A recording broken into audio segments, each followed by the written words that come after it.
something so beautiful about being able to grow a fruit tree. You can do it in your front yard, in your backyard. And, you know, I was discussing so many of our parents came from warm countries where they're so used to having fruit trees just grow organically. Yeah. A lot of us want to be able to do that here in Canada.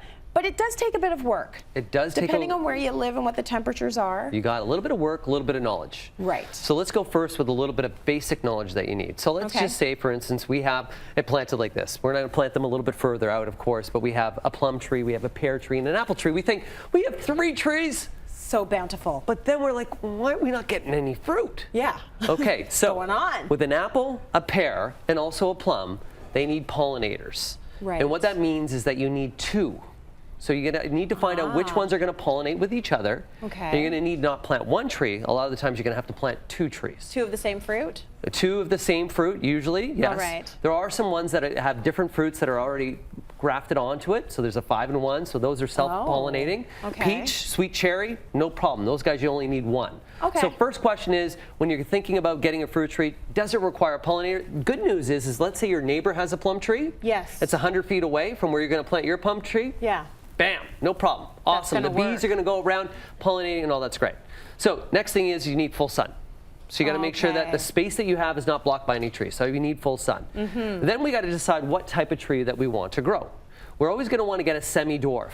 The reason why we want to get a semi-dwarf is it's a little bit shorter of a tree, easier for you to pick. The branches are better for you too, a little bit more sturdy. Got it. But before you even get to that, you got to say to yourself, do I really want to do this? Okay. No, I'm going to be, because you think about the romance of it, right? Yeah. Oh, there's flowers, and then I can go and pick a plum right off and eat the plum. And eat a plum. But what you forget is all those plums will fall around that tree in the fall. Yes. And then you got to pick up those plums. You're walking in those plums. They, you know, you can't cut those plums with the lawnmower. Sometimes you're going to have some bees and wasps and things like that around. They will love your fruit. Right. That's true. So, and the other part too is you're going to have to do some constant pruning. You can see with this beautiful little plum that's here, it has open branches. Yes. And the open branch is really important because we want good airflow. Anytime that we have a branch, see this little guy that's just that little nub that's right there. Yeah, and you can see that little nub is starting to grow inward. That's something that we're going to prune out over time.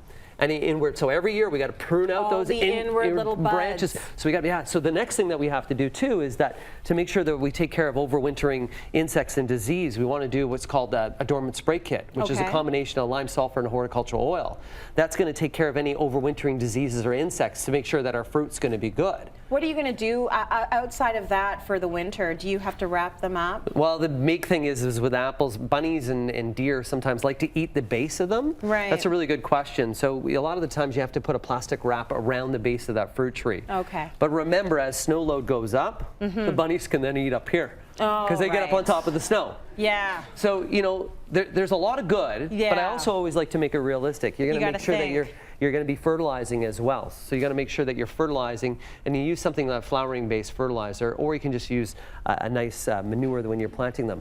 But, But fruit trees, the key is number 1, make sure you find out if they need a pollinator. Make sure you have the right amount of space. How much space do you need? About 20 feet and around it. Okay. Right? So it needs to be a substantial backyard. Yes. And also what's great too, here in the city of Toronto, there's a couple organizations that if you have a fruit tree in your backyard, they'll come harvest the fruit for you and take it to food banks. Oh, I love that. So if anybody has fruit trees out there, I'll have that posted. We'll put it on City Line's website too. You know, that is great information because you might not be able to eat all this fruit that you're growing. You romanticized it, but now you got a lot of plums you have to consume now, right? Yeah. You don't want this stuff rotting. This guy looks like a little thing right now, and it's like, oh, it's so cute. But let me tell you, it's going to get 20 feet, pretty big. That's right, it's a lot of plum pies. A whole lot of plums, and you're going to be very regular if you eat all those plums.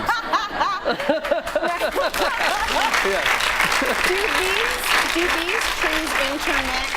Like they can't, this plum can't pollinate. No, they can't party with each other here. They can't party. No. They're not there yet. They're not progressive. No, you're not pollinating my flower over here. No. Okay, all right, no problem. But there are some ones that will self-pollinate. There's a new one that's called Salad Bowl. Yeah. It's just coming out right now, which actually has different varieties of fruit on the same tree. That's kind of cool. And so it's kind of the whole idea is a fruit salad on one tree. That's awesome. So there's some new innovations coming out.